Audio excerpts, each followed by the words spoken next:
El libro de Números es el cuarto libro de la Biblia y continúa la historia de Israel después de su éxodo de la esclavitud de Egipto.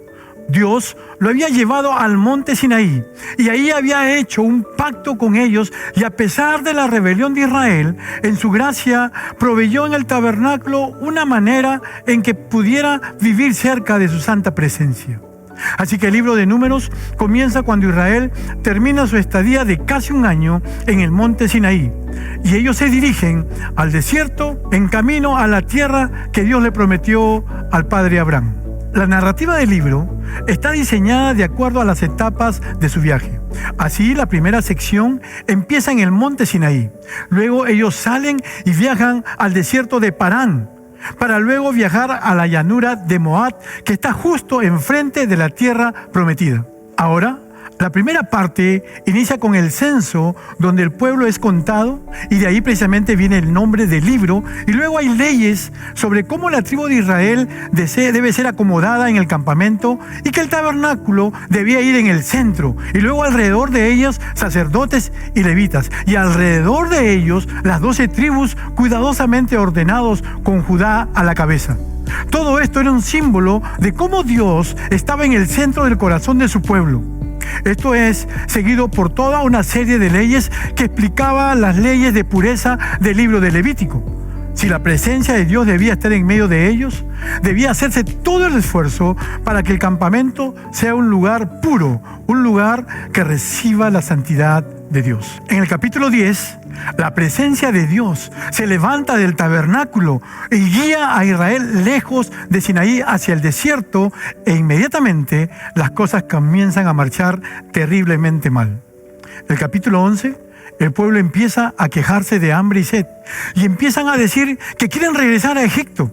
En el capítulo 12, incluso la hermana y el hermano comienzan a oponerse y a hablar mal de él delante de todo el pueblo. Este viaje no tuvo un buen comienzo.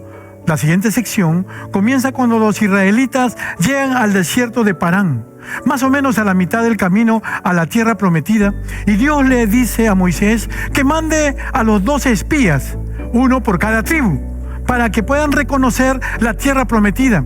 Y cuando todos los espías vuelven, 10 de ellos dicen que no hay posibilidad que puedan sobrevivir allí porque los cananeos los destruirán. Pero hay 2 espías, Caleb y Josué, que dicen que Dios puede salvarlos. Pero esos 10 provocan al pueblo a una ira temeraria y empiezan a planear un motín para nombrar un nuevo líder y volver una vez más a Egipto. Así que Dios está comprensiblemente molesto y Moisés intercede a favor del pueblo. Le pide a Dios que sea fiel a la promesa y a Abraham, así que Dios lo hace, pero no a expensas de su justicia, y le da lo que ellos querían: no entrar a la tierra prometida. Dios sentencia a esa generación a vagar por el desierto durante 40 años hasta que mueran. Solo sus hijos entrarían a la tierra prometida. Tú pensarás que esta severa consecuencia los haría despertar, pero las cosas se van a poner peor en la siguiente historia. Aparece todo un grupo de levitas que empezaron una rebelión y reta el liderazgo de Moisés y Aarón, diciendo que han ido demasiado lejos, de manera que Dios lidia severamente con estos levitas y renueva su compromiso con Moisés y Aarón como líderes de Israel.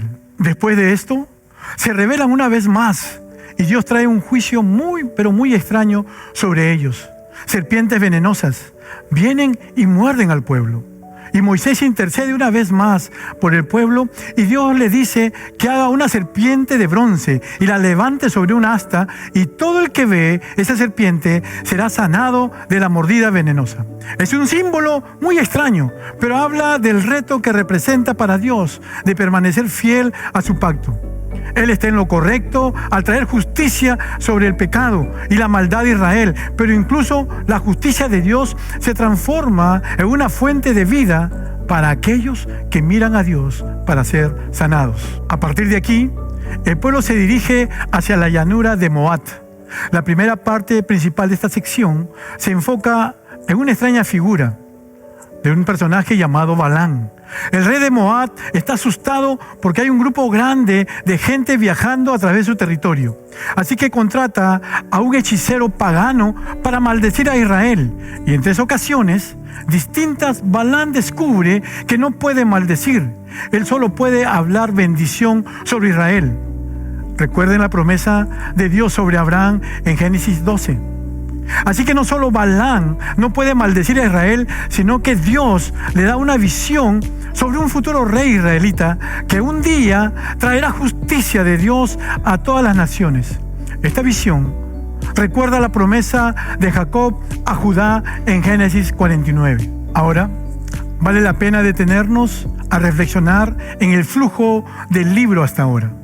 Las historias de rebelión en el desierto se amontonan una sobre otra, poniéndose cada vez peor la situación de la nación de Israel.